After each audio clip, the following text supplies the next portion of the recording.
These ASMR slime face videos are going crazy viral right now. And the best part is, this is still a fresh niche. So if you start now, you still have a very good chance to grow fast. Let me show you exactly how you can make one. First, go to the video. You'll find a document link in the description. Open it and you'll see a master prompt. Copy that prompt. Now open ChatGPT. Paste the prompt and run it. Once you do that, it will give you multiple options like funny face, angry face, and many more.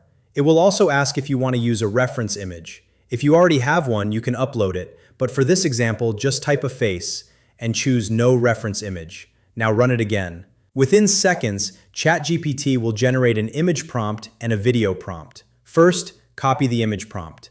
Now go to Grok AI. Go to the Image tab and click Create Image. Set your aspect ratio, paste the prompt, and click Generate. You'll get multiple images. Choose the one you like the most. Now click Make Video. Next, go back to ChatGPT, copy the video prompt, paste it here, choose duration, and generate. And within seconds, your viral face ASMR video is ready. Now download it. Here's another one I made using the same method. And that's how you can create viral ASMR face videos using AI. This niche is still fresh, so start now before it gets saturated. If you found this helpful, like the video and subscribe to Nemax, and turn on the bell icon so you don't miss the next viral AI trick.